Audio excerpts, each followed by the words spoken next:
إنما الخلف الطيب منهم من اقتفى أثر السلف، هذا هو الطيب منهم. I mentioned some in Kitab al-Tawheed, mentioning the example of when a munafiq had a disagreement with a Jew. The munafiq, pretending to be a Muslim, a hypocrite, had the disagreement and argument with a Jew. And so they said, let us go and find someone to judge between us. The Jewish man said, let's go to your Prophet Muhammad sallallahu alaihi wasallam. He will judge between us. We'll tell him what happened between us. He can judge.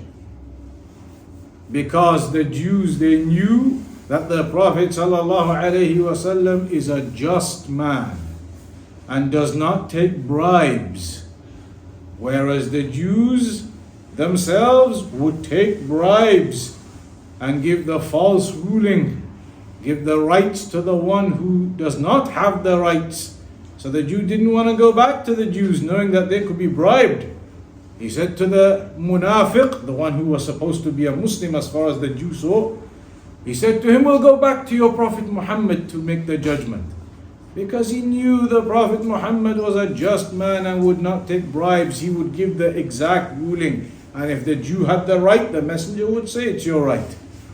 The munafiq didn't want to do that. He wanted to go elsewhere. He did not want to go back to the Prophet sallallahu alaihi wasallam.